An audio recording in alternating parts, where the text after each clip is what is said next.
Okay, so as we are talking about how to produce, an economy has two techniques. It can choose any one of them. Labor intensive technique means where we employ more labor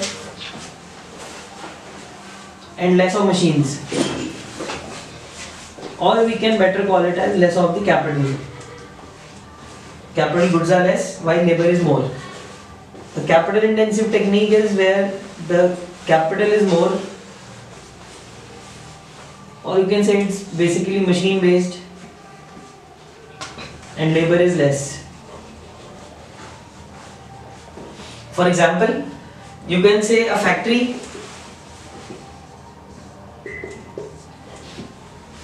which is working with say 4 machines and say 100 laborers, while there is another factory which is working with say 8 or say 10 machines and say only 15 labor. Okay, here the maximum work is done by the machines. It is a new concept basically, like after coming of the assembly line. Earlier, you know, most of the goods were made with the hands. Now there is an assembly line on which all the products are basically manufactured by the machines. Actually they are cheaper. For example, taking small example, if you have a particular restaurant, you want to serve the cold drink in your restaurant as well, so you have two options. Either you can hire a person who will serve the cold drink in your particular restaurant, or you can have a dispenser which will automatically dispense the cold drink. So this type of technique would be called as capital based or capital intensive, while this would be labor intensive. So you can just compare that. Few important things.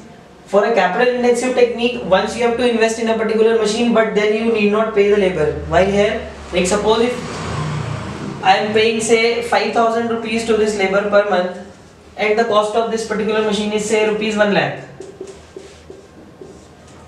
So in 20 months I would be paying him the amount of 1 lakh, and I have to pay more till the time I want him to work for me. But this machine, once bought for 1 lakh, then doesn't have any running cost, no salary to be paid to it. So in the long run, the capital intensive technique is cheaper. So most of the big companies, big production units are now switching over to capital intensive technique, but it's expensive. So now again the economy has to decide that which type of technique it has to use, whether it should use the labor intensive technique or a capital intensive technique. If you look at an economy like India, if you look at the economy of India, so here we have large number of labor.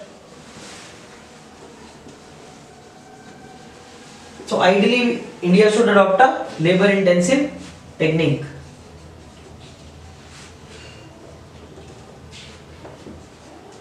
And also the labor is available for at a cheaper price as compared to other countries. Labor in India is cheap, while the capital intensive technique cannot be neglected,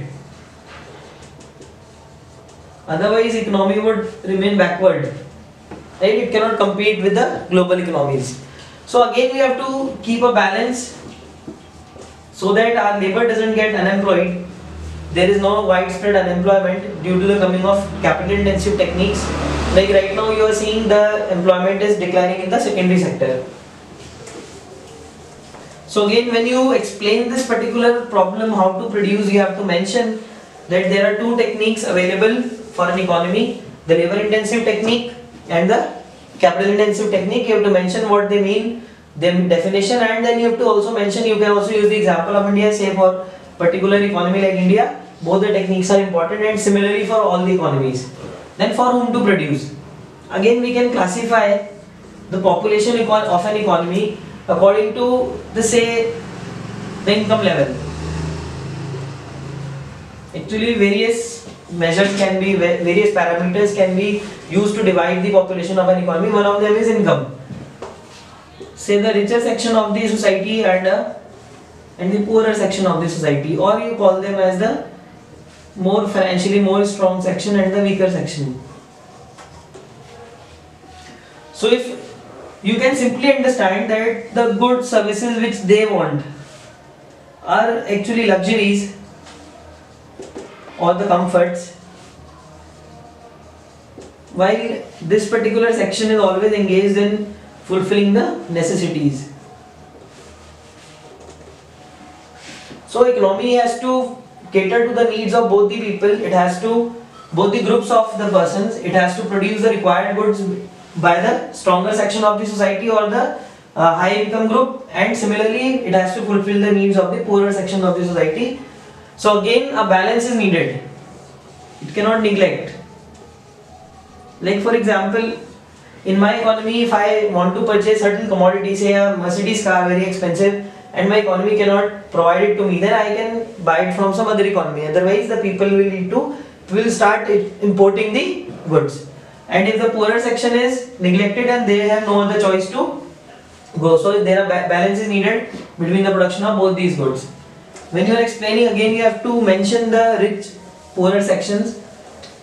In some of the books you might see another description on the basis of age. You can also classify an economy on the basis of age.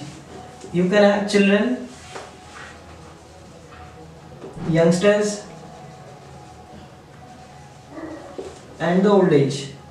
Again we can see that all three groups have different sorts of needs and wants. They require different sort of goods to satisfy their wants. Maybe the children like the toys, youngsters like the electronic gadgets, and maybe these people need the medicinal facilities or the medicines, right?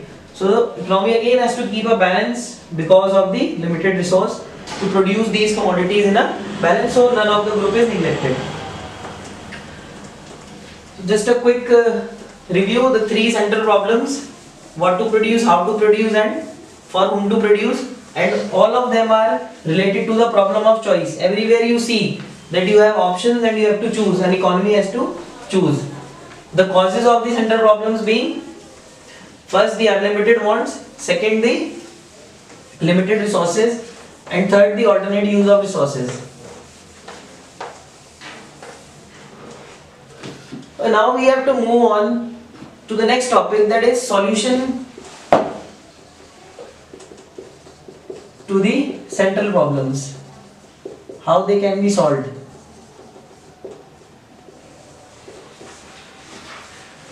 As we know, there are three types of economic systems already studied in class 11th. A capitalist economy, a socialist economy, and a mixed economy.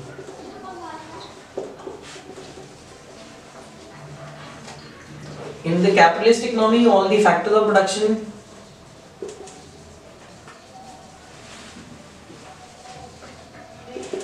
or the resources are owned by the private sectors, right? And here the motive is to earn profit. Then a socialist economy, resources are owned by the public or the government of the economy, and the motive is welfare.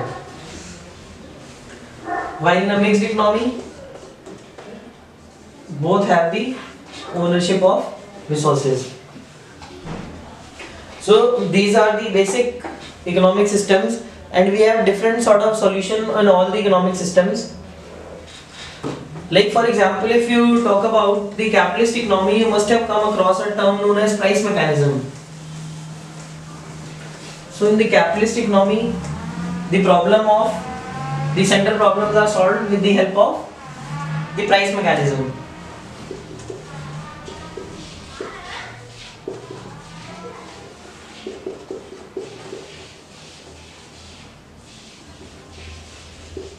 Here the answer to the three central problem is price mechanism. Price mechanism is a process where the price is determined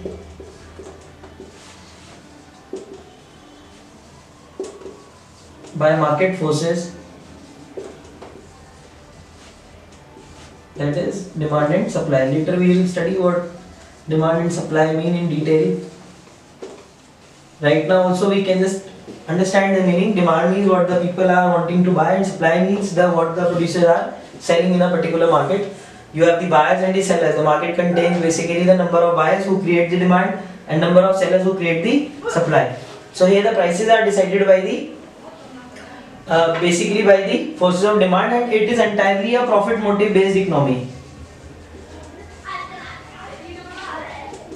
Okay, so it would produce only those goods which give the maximum profit to the producers, right? Without any moral consideration, no welfare in the economy. Problem is solved by the price mechanism. Higher the price of a commodity, more people want to produce it. Lower the price of the commodity, lesser people want to produce it. And for the buyers, it is the opposite, right? You have to always remember. Then next we talk about the solution of the problem. And remember that when you are explaining it, you have to write the meaning of price mechanism, and you have to mention that here the profit is the basic motive of the producers. Then second is a socialist economy.